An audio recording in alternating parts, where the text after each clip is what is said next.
Hi, I'm Pete Miller, President and CEO of the Institutes. We're a global not-for-profit whose mission is to educate, elevate, and connect the people focused on risk management and insurance. You're listening to Predict and Prevent, a podcast that explores how technology and resiliency can prevent losses before they occur. In each episode, we learn about innovative solutions and hear from leading experts on how they are making these approaches a reality today.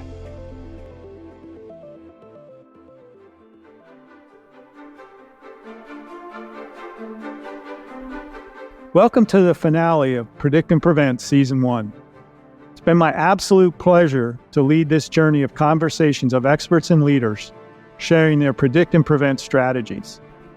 To kick off this episode, I sat down with one such expert, Nancy Greco, a distinguished engineer at IBM. Nancy has been with IBM for nearly 40 years after getting her Bachelor of Science from Cornell University.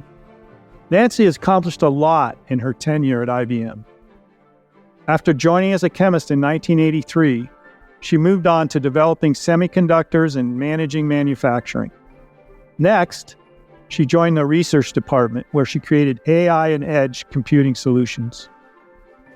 And she recently embarked on a new chapter with IBM, helping clients to explore ways technology can solve their biggest problems. Nancy and I discussed the benefits of edge computing and the richest of data that can be obtained through digitizing factory processes. Nancy and I also take some time to discuss IBM's partnership with Boston Dynamics to develop an AI-powered robotic dog named Spot. Nancy shares why Spot can be a more effective tool for gathering sensor data than IoT.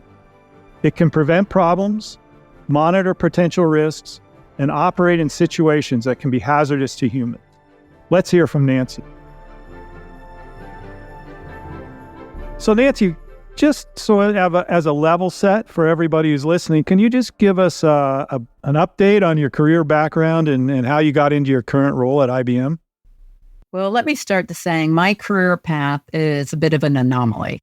So I came into IBM 40 years ago. I was creating photolithography so that we could print images on a silicon chip. And I didn't plan to stay at IBM, right? I was young. I was going to see the world. But what was crazy about it, I got so fascinated in how we created those images. And about 6 months into the job, I was in R&D. I got moved into something called manufacturing, which I really had no clue what it was. And got moved in there and, we're manufacturing semiconductor chips 24/7. People thought I would be terrified. I loved it because I loved the drama of what's going on in a manufacturing line.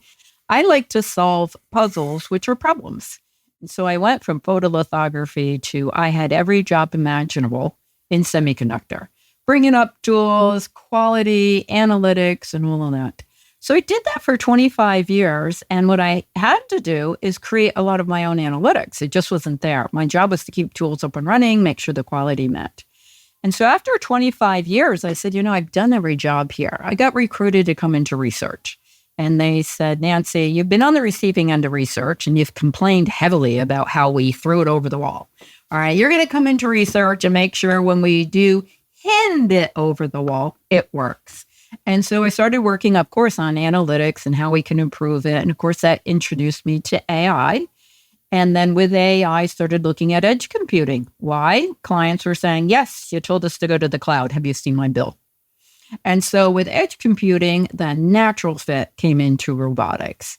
And so that's kind of the short entry into my career. And I'll just conclude with that, sure, I could retire, but it's like the perfect time to be in technology.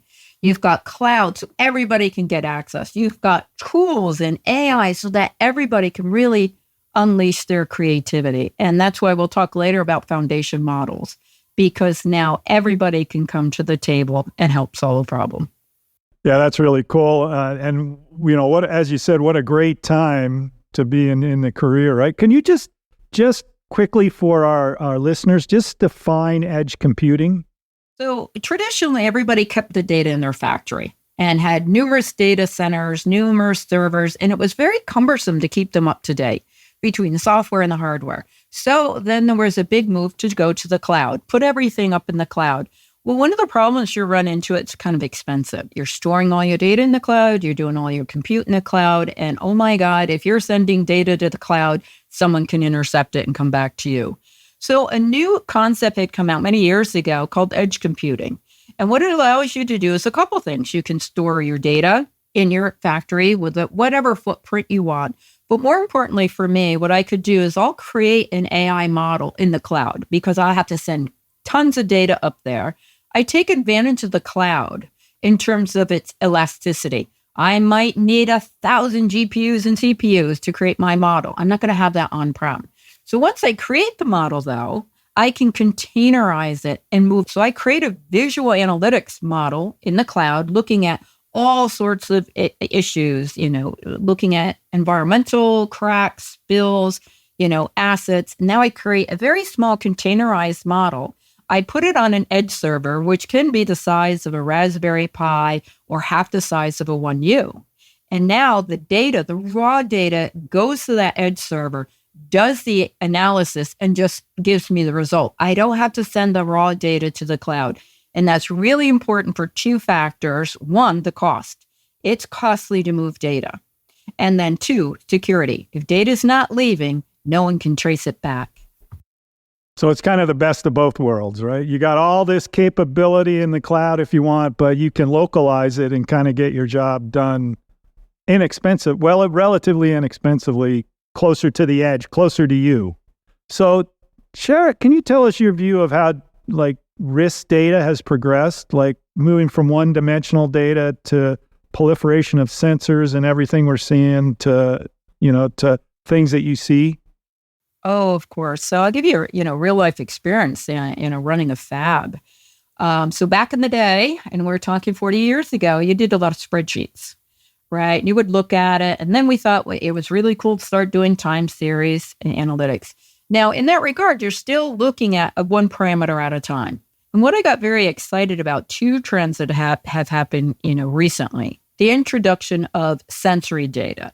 So I worked in semiconductor. You will not find any more instrumented machines than a semiconductor tool, whether it be a litho tool or a reactive ion etch. And those tools still went down, and unpredictably. And in semiconductor, you go down, you could be losing $100,000 an hour. So you can imagine phone calls you get when your tool goes down and you don't know why. So I would go out there and it's like, my goodness, we just came up from a preventative maintenance. How could the tool go down? And there would be an operator, arms folded. I knew Nancy was going down. Like, why? It didn't sound right. I smelled something. It felt hot. And that was when the light bulb went off a few years ago. We're missing data.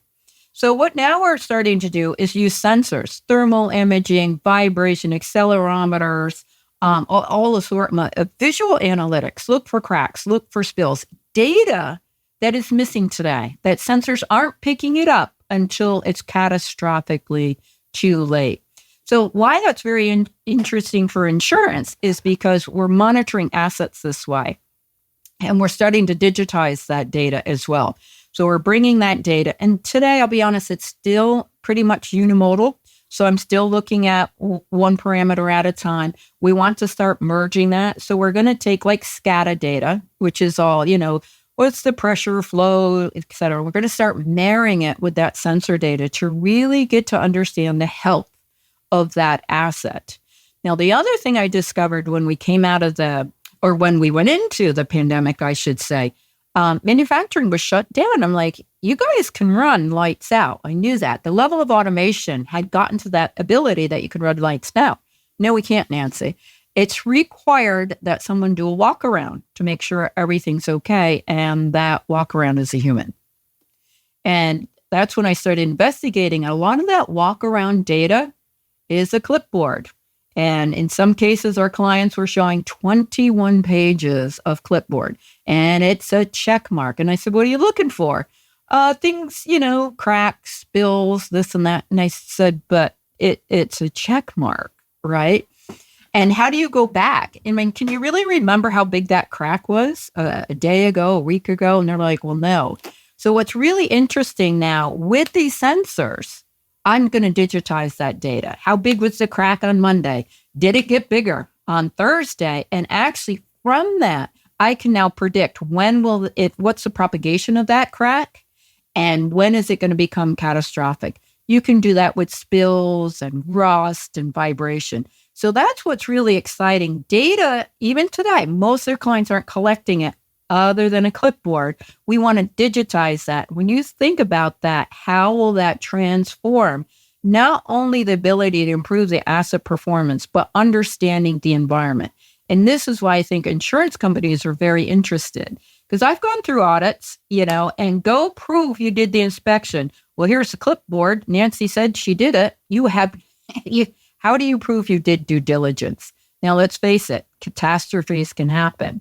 But at least if we showed we were checking it, we were collecting the data, and that data is valuable not only for compliance, but it's going to feed into AI. Could I have predicted that the foundation was going to collapse? Right. And so that's where it's really exciting. We use the data from the Industry 4.0 and we start building models, of course, insurance can use to help prevent the problems from occurring. So Nancy, that's amazing, right? That's really cool because you could imagine also, right? You'd go, oh, there's a crack, but I know from prior analytics that crack, that's okay. I don't need to fix that. Right? And so I don't need to take the expense to fix that crack because I got enough analytics on this machine or machines like it to know that that's not a problem. I mean, that's kind of what I'm hearing you say as well, right? Exactly. So if you see a crack, a lot of our clients say, well, is it bad? I mean, we don't know. We're going to monitor over time. If the crack's been there for a couple of months and hasn't moved, you're going to be okay. Because you're exactly right, Pete, that it's going to come down to, do you fix it now? Or how much time do you have? And what's interesting from IBM, we've done preventative maintenance for so long. It's the same decision, right? I've been in semiconductor. I had a big client. I had to get these chips out. Do I shut the tool down now because the PM schedule says I do? Or can I get 2 more hours out of it so I can meet my production flow? It's the same thing. It's all about risk. And when I have data saying, yeah, Nancy, you've got some room. You can run it another 2 hours, or you got a month and a half before that crack becomes catastrophic. And that's how you manage risk. So I've read a lot, and we've talked a little before about IBM's partnership with Boston Dynamics. Can you talk to me about that and what advanced robotics play in this whole predict prevent thing? Sure. And it's interesting when you talk about a career, how a phone call can change a career. So I was always a big fan of Boston Dynamics. The problem I had, I couldn't close the business plan for IBM. It's like, what are you going to do with a robot, Nancy? And so 2 years ago, vice president in consulting, Skip Snyder, called me and said, hey, Nancy, you're working on AI and Edge. Is there something we can do with Boston Dynamics? In a flash, I saw that robot now can be my roaming edge device. He's like, what are you talking about? I said, we can load Spot up with a lot of sensors and do the analytics literally on its back. And with that, he said, okay, what are you doing tomorrow? You need to be in Boston. We're going to have a partnership discussion. And that's how it all evolved. Now, the reason I was able to get there, I've been working in Industry 4.0, and I've been doing, POCs where I go in and I put a gazillion IoT devices in. And it's some of it's funny stories. So I went outfitted this one client with a bunch of acoustic sensors, 10 pumps. And for weeks, I'm listening and analyzing the data. And acoustics generates a lot of data, go into the cloud, cha-ching, cha-ching. So I finally called the client and said, man, I don't see anything. He goes, yeah, these things don't fail for maybe every 5 years. Okay, I'm going to be listening to this data 24/7 for 5 years before it detect a fail. That's not efficient.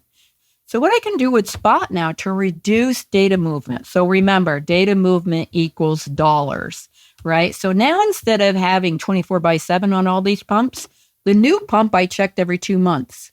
The very old pump, based on the preventative maintenance, I might check every week. If I started to see a drift, I checked it every day. So now think of 2 things. One, I don't need all those IoT devices, because a very common question I get from a client, well, which IoT device? Well, it depends on what the failure is. So if you want to make sure it doesn't fail, you're going to need a thermal imaging device, an acoustic device, a camera, an accelerometer, all on one machine. Well, I have 1,000 machines. Cha-ching, cha-ching, cha-ching. It's not only the cost of the IoT device, you got to drop power to it, right? That's not easy in manufacturing. And also to all that data. We were jamming the network and it's like we just had too much data. So now on Spot, I can decide when to go to the machine. I can change it on the fly based on data. Even this new tool is starting to drift. Let's check it every day. So I reduced the amount of data, and now the sensors can be plug and play. Maybe thermal imaging wasn't the best way to detect it. So that's what's really exciting. Again, giving clients choices. What sensors will detect the problem? I can load Spot up and say, hey, the best way to detect this is a vibration monitor. So Nancy, just to spell that out a little, so then theoretically, as I understand what you're saying, you could say, well, pumps, the best detection device is a camera. And so Tuesdays, I'm going to check all the pumps, or the pumps that, because of their age or whatever, I need to check, and I'm going to load Spot up with that and go do that on Tuesdays. And Wednesdays, for fans, the best is a vibration sensor, and is that kind of what you're saying? Well, and actually, Pete, we're doing that right now. So we have to eat our own food. We'll put it that way. And I should say dog food because Spot looks like a dog. So what we're doing in IBM's Industrial Waste Center, a part of our manufacturing site in Poughkeepsie, I have Spot doing that. So what we're doing right now, we have pumps, and there's multiple components on a pump, right? I have the fan, the casing, the motor, the inlet valves, and all that. So what we decided is to monitor that through thermal imaging first. So Spot has a thermal imaging on it. And what we do, we don't say, hey, the pump's hot. We actually segment it. Is it the pump, the inlet valve, the casing, or the fan? And we're creating that behavior map of those pumps over time. This is data they didn't have. They literally used to go put their hand on it. Oh, yeah, it feels kind of hot. Well, what if your hands are calloused? Well, it doesn't feel as hot. Well, does it not feel as hot because your hand's calloused or because there's a problem? Ambient temperature really makes a difference. We're reading analog gauges next to the pumps. So we're taking the temperature and we're reading the analog gauge. What's the chemical coming in? What's the volume? What's the pressure? And we're watching the heat signature. So you can imagine what you can start telling on that. That's amazing. That's pretty cool. I didn't realize you could read analog gauges. We did teach Spot through a AI pipeline we created to do that. And a lot of people say, oh, Nancy, analog gauges are out. No, they're actually growing 5 to 10%. Why? There's a lot of explosive material out there. You're not going to be allowed to put a digital gauge on a hydrogen tank unless you want to be in the next neighborhood. You talked about AI and interplay with robotics and things like that. We know, I think, that AI is it's essential for making sense of risk data, right? So how do you see AI's analytical capabilities improving from where they are today and, in fact, evolving? So I want to look at it in two different ways because AI is approaching parametric data, right? Pressure and sensory data, and starting to aggregate that, start moving that to a multimodal model. So what I mean by that, so what does a human do today when you hear something? You hear it, you go look at it, you touch it, you smell, or maybe taste it. I mean, who knows? And we do that all instantly. So we do that as what we call a multimodal. You hear, smell, look, taste. And you're going to start seeing the sensors come into that as well because it helps to validate it, right? If we're seeing a signature, you want to be able to validate it. Is the leak due to a vibration? Is there a smell? Is this thing overheating? So that's going to start giving holistic approaches to how to look at the data. So that's parametric data and sensory data. The other excitement, which everybody is seeing with OpenAI's ChatGPT, is how are you dealing with language? So what is kind of interesting, a large part of the data out there is all human text. People write reports, work orders. What did you do? How did you do it? What is your observation? Think of the clipboard. So what's really fascinating about foundation models, and that's what ChatGPT is, and IBM just announced our version of Watson X. The big difference is we're going to be industry focused. ChatGPT is wonderful for consumers right now, but we're going to really focus on our clients and what do they need to solve. So what the language model, they call them large language models, are going to start to look at all this data. It'll look at your warranty. It'll look at your manual. It's going to look at the history of the tool, any work order, your PMs, again, all in a language right now, and start to look at nuances so that you can understand, well, why did it fail, right? What were we missing? And so a lot of people get confused. They say, can't you do that today? So let me give you kind of an example of what's changing with foundation models. Today, even using an NLP interface, you can say, what are my 5 worst performing tools? And it's going to go out, grab data out of a table, and it's going to list them. And it might say what type of tools it's. What a foundation model is, what Targeting Watson X to do, is you can say, why? What are the attributes of my 5 worst performing tools?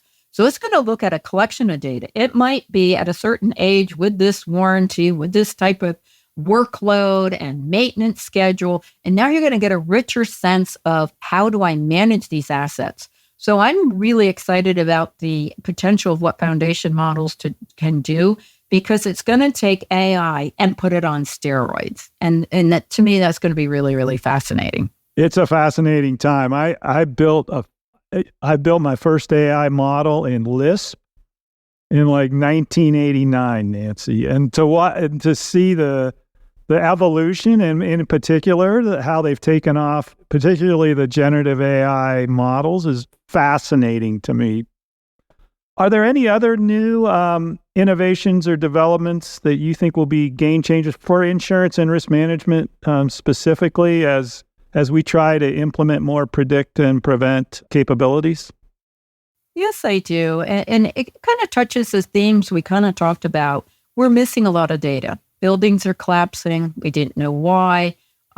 Actually, just recently with the storm that hit us, my area flooded. And one of the reasons is the easement that's coming up 2 major highways did not do the assessment correctly. And so there's flooding our plains because all this water is coming in. So the first thing is we're not gathering enough data. And so we're going to be pushing even more IoT devices. And when you have a very macro area, like I got to monitor a highway and how much water is building up. So they're going to be an evolution of more IoT devices. And then taking that data to try to understand. And now we've got to start bringing in weather predictions and patterns, because they're dramatically changing. And then also you're going to have to start to pull in the civil infrastructure. What is there? Why is it flooding? And it's going to be this aggregation of just massive amount of data. So again, using foundation models or a representation called like knowledge graphs, how do we help the human see what's going on? Because with the flooding that we've been having, they keep saying, well, it shouldn't do that. I have 2 feet of water in my driveway. Don't tell me it shouldn't have done that, right? And you can see the easement pipe. So in terms of preventable losses, there's a lot of data. I mean, we've got to understand wildfires. We've got to understand local flooding. We've got to understand buildings and construction integrity. And that's what we really have got to start pushing, because we've got to make sure we understand why these things are happening. And then we're going to back up and build the preventative. And I do think things like foundation models are going to show us that nuance. So what we're going to do today, and it's starting already, it's on the roadmap. Foundation models are primarily language, but now we're going to be bringing visuals, right? And then we'll bring in the rest of the sensor data and then all the parametric data. Now you can really start asking questions. I think in a small amount of time, in a few years, you can say, why did that flood occur? And it's going to give me all the factors. With this amount of rain, with that easement, and here's how you would need to fix it. And I think that's what's going to be fascinating. The same thing with wildfires.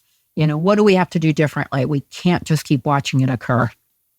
I think increasingly, where the industry is seeing, there's a real value add to this predict and prevent, right? Because the best loss is the one that doesn't happen, as you say, for everybody, right? That's a win-win for everybody. And if you can bring both as an insurance organization, if you can bring pre-loss mitigation and post-loss recovery, that's the ticket, right? And that is, I think, more and more organizations are seeing that. And that's what we're trying to kind of spread the word on.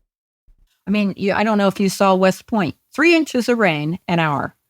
We have to start to anticipate that. It's going to get worse. We've got to start doing assessments. How do we handle the climate change? And I think that's one of insurance's biggest concern.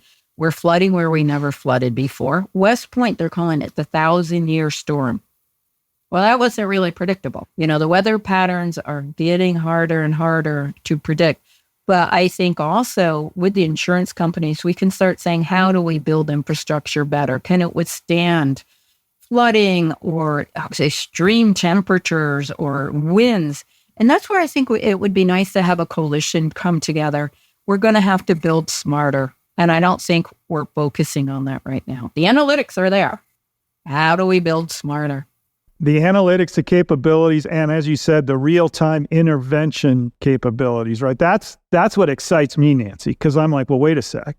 There's enough data and it can be timely enough and the decisions can be made quick enough that you can avoid the problem in real time.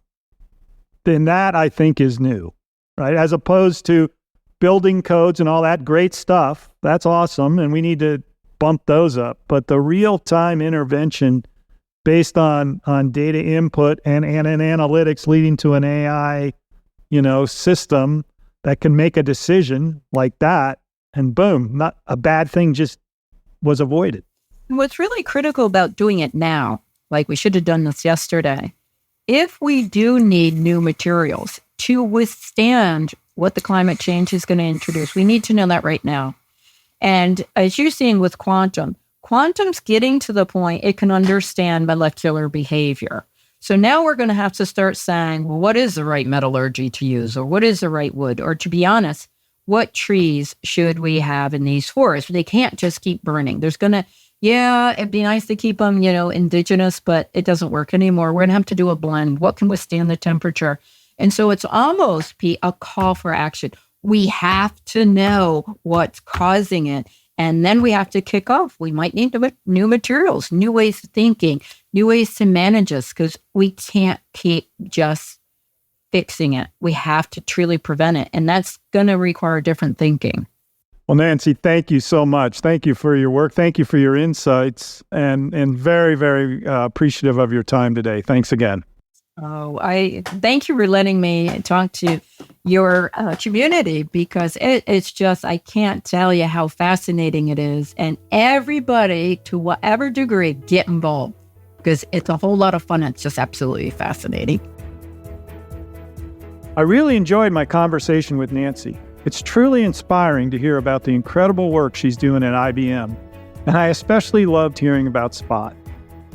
It sounds like this technology has not only leveled up data collection, but cost savings as well.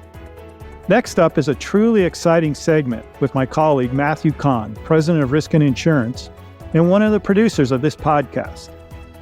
Matt and I discuss the highlights from this past season of Predict and Prevent, our takeaways, and predictions for what's next in risk management and insurance. We also answer questions from some of our listeners on how to apply Predict and Prevent. Well, hello, Pete. It's exciting to get a chance to step behind the curtain and into the driver's seat for the final segment of the final episode of our first season of Predict and Prevent.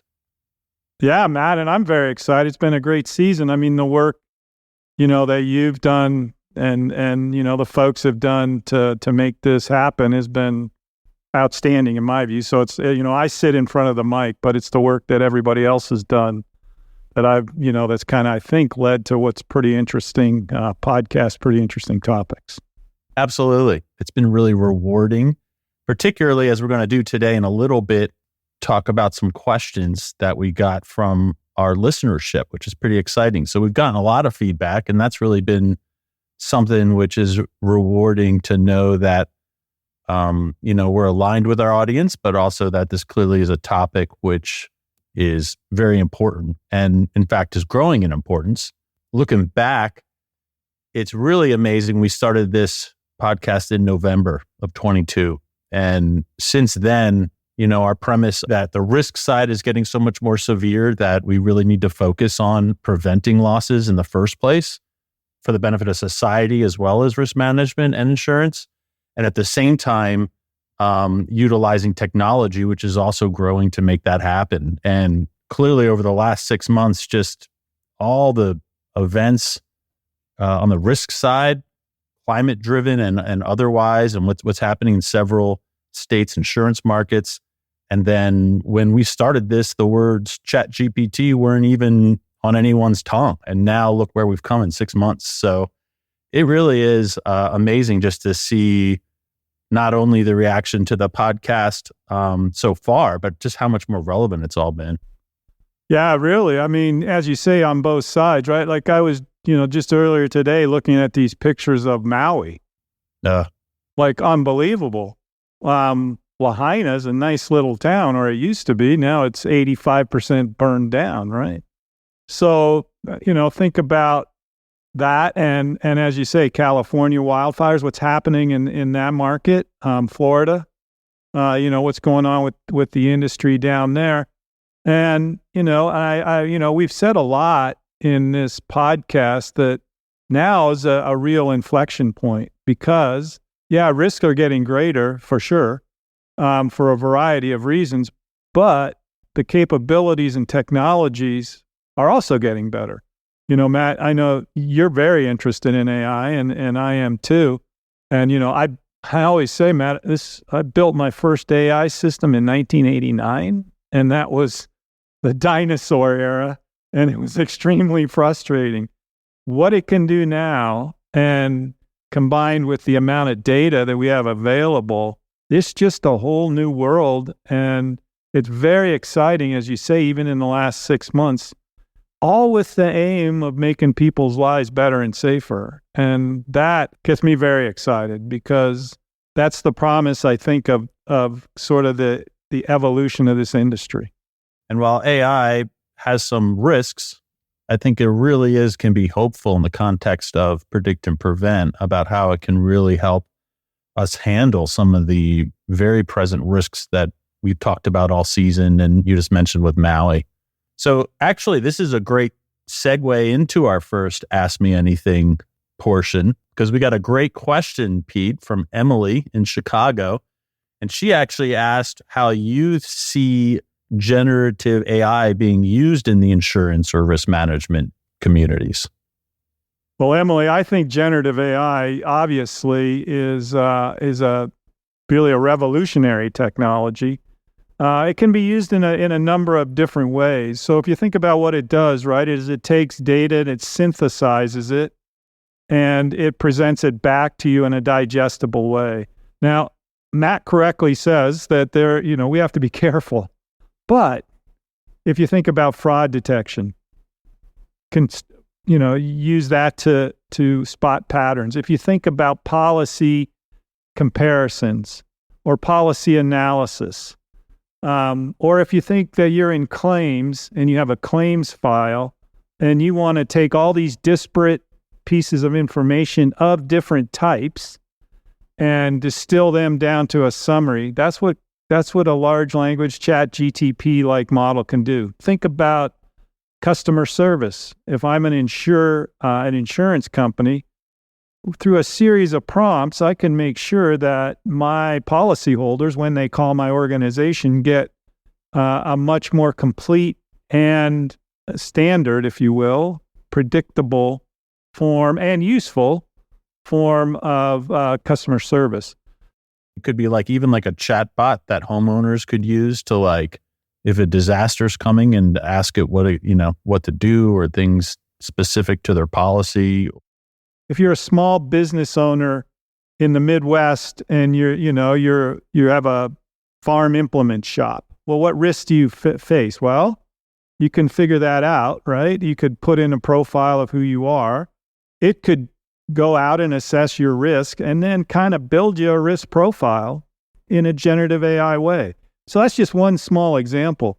Certainly, if you're a company and you're looking for fraud detection, it could go out and it could read patterns and not only tell you existing patterns of fraud, but generate things that it's seeing that are potential patterns of fraud, right? So it can anticipate future problems and then create strategies to avoid those. So there's a lot of things that can be done certainly on predict and prevent as it relates to AI in general, and more specifically, generative AI. Our next question is from David in Houston. And David's interested in sectors that you think might be particularly well positioned to benefit from using real-time data to prevent losses. So are there any particular sectors you think that some of the things you've talked about can apply to? Sure. Some of the sectors are kind of doing that already, right? Like personal lines auto, crash avoidance systems. Those are real-time systems. Read your driving habits and what you're doing, and if you're going to cross a lane, it's going to stop you. Some other personal lines I think are a little more difficult, only because there's a lot of retrofit involved. IBHS talks a lot about, how old the housing stock is in the United States, and you'd have to do a lot of retrofit. But on commercial lines, I think there's some really good opportunities. We interviewed IBM and Spot the robotic dog. And I thought that was fascinating because rather than installing sensors all over the place, Spot goes around with sensors. So it's easy to install. In fact, you just kind of turn Spot loose and goes around. I think, workers' comp, we interviewed, Strong Arm, and we saw that product. I think on the commercial line side as well, it's easier to calculate ROI, the business rationale, right? A little more difficult perhaps with some homeowners, but on commercial lines, you can really say, look, as we did with the water sensors, the property manager that we interviewed said, look, I know what a water loss costs me, and I know what these sensors are. And, I can do that math, and it makes a good business decision to do that. So commercial lines, commercial property, workers' comp, I think those are areas where it could be adopted pretty quickly. I certainly think there's many on personal lines, including, we interviewed the CEO of Ting, and things like that.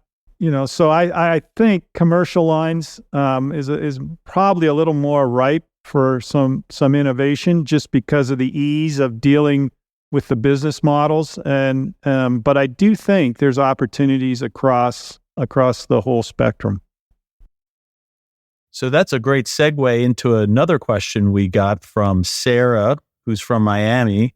And she was wanting to know about how predict and prevent can apply to smaller businesses. Is there any particular things that a smaller company should be thinking about? Yeah, so starting at the general high level, I think every business is really an exercise in managing risk. When we talk about any small business, there's a lot of different kinds of businesses, but most small businesses are entrepreneurs. And, what risk would an entrepreneur face? So you don't want to do anything, obviously, that risks your own assets, or any more than you have to, being an entrepreneur. So I think, I would look at what risks do I face in my business? How do I manage those risks? That's to me the very first thing. And then say, well, let me try to quantify the impact of those risks on my business. And then develop an understanding, which ones can I prevent? And how can I prevent them? There's a lot of resources to help you do that, but it's kind of a stepwise process. And then those that I can prevent, then let me adopt preventative measures in order to do that. And then those that I can't, then let me try to find some kind of an insurance tool. So I kind of go through that stepwise process.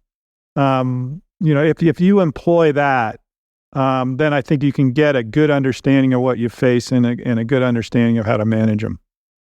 So switching gears a little bit, Pete, to a topic which is very close to our heart and mission. Kevin from Seattle is asking how you see the role of the risk management profession evolving if predict and prevent becomes something more of a priority to more businesses? Yeah, so this is very near and dear to my heart and to our heart. So, if you look at the history of risk management, it's generally been thought of as, detect and repair. So we've talked about that in the past, but the industry really started out as something bad happened. How do we make people whole? And that's a good model. The industry has done fantastic work in helping people get whole, but it's premised on, we're going to try to price bad things that have happened before and charge a premium so that we can, repay people when something bad happens. Where I get excited about this and where I think it's going to change the risk management industry is we put a front end to that equation. And what it says is, well, hey, the technologies and the data and the tools are available now where we can go to our clients as risk management professionals and say, guess what? Now we have tools to avoid the loss in the first place. So whether it be displacement from your home or displacement from your business or lost business, we can start to help as a risk management industry. We can start to help people avoid those in the first place. And that, to me, is extremely valuable. So yes, we have a backstop. Yes, we will provide tools and products and services if a loss happens, because they're always going to happen. But I think the mindset of the industry will now be, well, you know what? Let's look at this holistically. And let's talk about how do we avoid accidents and losses in the first place, as well as how do we help you recover from a loss. And that is a fundamental change. But I believe it's a change this industry can really undertake and add value at the end of the day, if we do that. We also got several questions in response to episode 4, which was the one that Frank hosted and featured 2 regulators and talking about the regulatory impact and what it can do to help this transition for risk management in the insurance industry. I just want to be sure I'm giving our listeners credit. So a couple of these came from Jessica, who's from Boston, and Chris from San Francisco. But in general, the themes of these questions really focused on how do you see, or how would you describe the interaction and relationships of how communities and insurers and the technology and regulators, how do all these groups work together to try and make this more of a reality? Well, I think this is a very key question in order to get this implemented, right? So it's going to take all of us, and it's a community. And I think, as you said, there's various members in that community. And I think, for example, there's have to be community groups or local civics that are going to have to say, well, you know what? There's a lot of wild grass growing right next to the buildings and homes, and it's in a common area, and we're going to have to make sure that's mowed, right? One small example. I use that example, Matt, because my mother actually owned a home near the Marshall Fire in Boulder, Colorado, if you recall that fire, which spread very quickly, similar to the Camp Fire, although not as destructive, and similar to these fires in Maui. And part of the problem was the city would not cut grass, and it spread the wildfire. So that's one thing.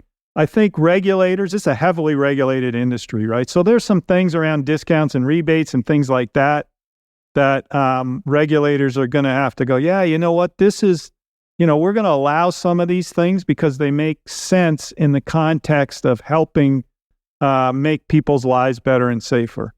That'll be part of it. I think businesses and policyholders, they're going to have to say, you know what, this is how I want my insurer to approach me, and say, you know what, I really don't want to have a loss, and how can you help me not have a loss? And I think it's part and parcel to an insurance organization saying, here's products and services that I can offer. So it's a change. It's, this industry is 350 years old, but I think it is going to take all of us. And regulators are a key part, right? Properly so, regulators have a hugely important part to play in our industry because, we don't want insurance companies going bankrupt and people's claims not being paid. It's also true that regulators are going to have to embrace innovation. If you look at it, they're generally receptive to it because they use a principles-based approach. So I think that it is going to take all of us. Each of us has our part to play, regulators being a very important part. So I think that's crucial in order to make this kind of mind shift. Our next question, Pete, comes from Jennifer in New York City, and she's interested in hearing some details about how to make the business case to her employer to justify the investment and expense for some of these technologies. Well, thanks, Jennifer, for that question, because that's a really great question and obviously very important to the things that we try to do. So I would point, in one of our episodes, we talked with George Shadrawi, and what George does is he manages commercial office space. And this is a prime example to me because George said his solution, working with his insurer, revolved around how to mitigate water damage in the case of a flood in one of his buildings. He estimated that the loss from a flood was around $100,000. To install the sensors was less than $5,000. So that's a pretty good ROI, right? You can think of others just in terms of lost days. Strong Arm, that we talked about, the device that warehouse workers can put on, saves hundreds of injuries each year because it warns people in real time if they're doing improper lifts, either from over their head or from bending over. And so that saves a lot of folks from getting sick. And from the business's point of view, there's, many fewer lost days. And they don't have a long tail medical payout on their policy. So, I think this is an area that needs to continue to be developed. But I certainly think from the policyholders' perspective, there are good exemplars of a business case that can be developed and explained to their boss. Our next question, Pete, comes from Charlotte in Atlanta. She is interested in hearing your thoughts around prevention, and what were some of what do you see as the most impactful approaches to prevention with Predict and Prevent? Yeah, thanks, Charlotte. So I think there were several outstanding examples throughout the podcast. One in particular addressed a problem that we see in the press today, California wildfires. And Anakul Akima from BurnBot had developed a device, and what does it do? It recognizes that, for example, in the campfire that went through Paradise, California a few years ago, I think it killed 85 people and destroyed 90% of the buildings. An analysis after the fact said that there were specific spots where if they had removed some of the fuel, right, dried grasses, dried, dead trees, that there was a very specific pattern that if they had removed that fuel, that fire would have stopped and not spread.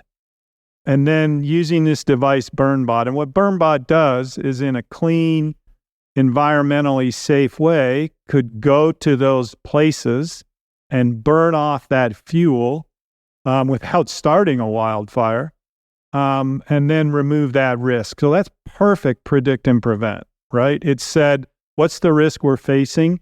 It's fuel, unburnt fuel, in a particular area that if it ignites, would cause a severe, severe loss.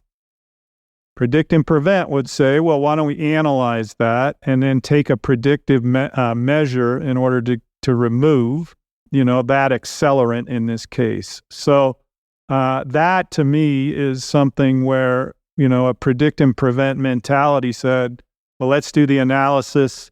Let's understand how this spread, and let's take and remove an accelerant to these fires. Well, you could easily apply that elsewhere, right? So that's kind of the mindset, the risk mitigation mindset, I think, that predict and prevent is trying to get folks to adopt. Pete, I think we have more questions, but that's about all the time we're going to have.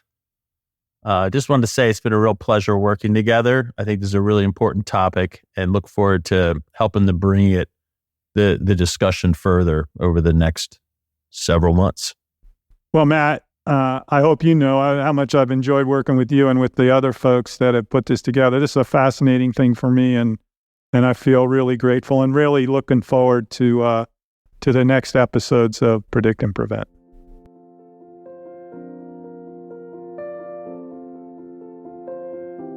And that brings us to a close on Season 1 of Predict and Prevent. I'd like to thank all our guests for coming on the show and everyone who tuned into the podcast. I know I learned a lot from the expert we spoke to, and I hope you did too. Stay tuned for new episodes in Season 2 of Predict and Prevent, where we will continue to highlight exciting innovations that make our world safer.